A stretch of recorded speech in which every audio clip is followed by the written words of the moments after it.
नको तुमची जेटी, नको तुमची पेटी. पालघरमध्ये मनसेचा जोरदार एल्गार.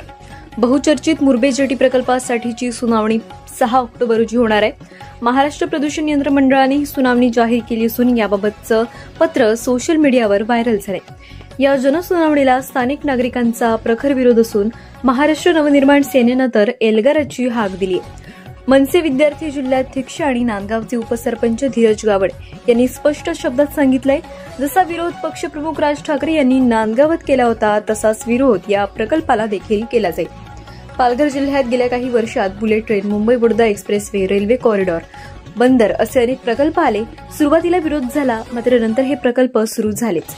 स्थानिक जनतेला खरं तर रोजगाराची आशा दाखवली गेली, पण वास्तवात आज नागरिकांना बिकट रस्त्यांवरून जीव मुठीत घेऊन प्रवास करावा लागतोय.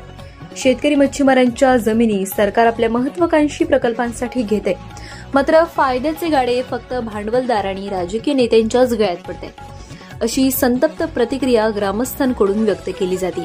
म्हणूनच या जनसुनावणीला केवळ दाखवण्यापुरता फास असं म्हणत ग्रामस्थांनी सरकारला सवाल केलाय. 6 ऑक्टोबरला होणाऱ्या या सुनावणीत मनसेसह स्थानिकांचे विरोध किती उग्र होणार याकडे संपूर्ण जिल्ह्याचं, जिल्हा प्रशासनासह पोलीस प्रशासनाचं लक्ष लागले.